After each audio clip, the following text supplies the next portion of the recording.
आजकल के हिसाब से देखा जाए तो सबसे इम्पोर्टेंट और सबसे कॉमन जो कैंसर्स हैं वो मुंह का कैंसर, गले का कैंसर, इसके सिम्पटम्स आते हैं जैसे छाला जो लंबे समय से ठीक नहीं होना, गर्दन में गांठ होना, फिर फेफड़ों का कैंसर जिसे लंग कैंसर कहते हैं, लंबे समय से खांसी, खांसी में खून आना, ब्रेस्ट कैंसर, ब्रेस्ट के अंदर कोई लंप होना, इसके अलावा विभिन्न प्रकार के कैंसर जैसे पेट का कैंसर, खाने की नलिका का कैंसर, प्रोस्टेट एवं ब्लड कैंसर होते हैं। इनके अन्य सिम्टम्स में अचानक वजन कम होना, भूख कम लगना, ये सिम्टम्स भी कॉमन होते हैं। कैंसर की स्टेज हम यूजुअली कैंसर को 1 से लेकर 4 स्टेज में डिवाइड करते हैं, लेकिन हमने देखा है जिसको मैं एग्जांपल की तरह बताता हूँ कि जैसे ब्रेस्ट कैंसर है उसको स्टेज 1 में अगर ट्रीट किया जाए तो 95% से ज़्यादा चांसेस होते हैं उसका पूर्णतः ठीक होने का।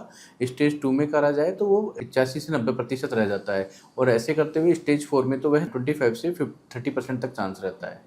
तो जल्दी बीमारी का डायग्नोस करके इसका इलाज बहुत ज़रूरी है।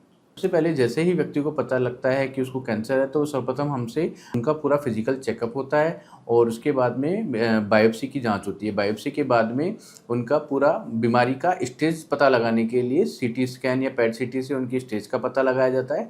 फिर हमारे अनुभवी डॉक्टरों की टीम जिसमें मेडिकल ऑन्कोलॉजी, रेडिएशन ऑन्कोलॉजी और सर्जरी आपस में मिलकर डिजीज का आगे का प्लान बनाते हैं। मुख्यतः 3 तरीकों में हम बांटते हैं।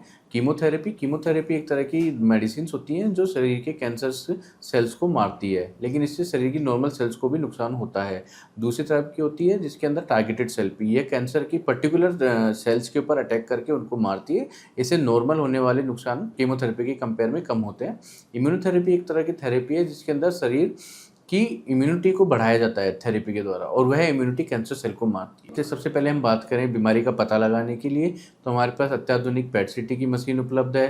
ट्रीटमेंट के लिए हमारे पास इन्वेजिव सर्जरी, इसके अलावा रेडियोथेरेपी की मशीन्स उपलब्ध है और कीमोथेरेपी के अंदर कीमोथेरेपी, टारगेट थेरेपी, इम्यूनोथेरेपी सभी प्रकार के ट्रीटमेंट के द्वारा मरीज का इलाज किया जा रहा है। ताज़ा खबरों के लिए देखते रहें सरेराह न्यूज। अपना फ़ोन उठाएं और सब्सक्राइब करना ना भूलें।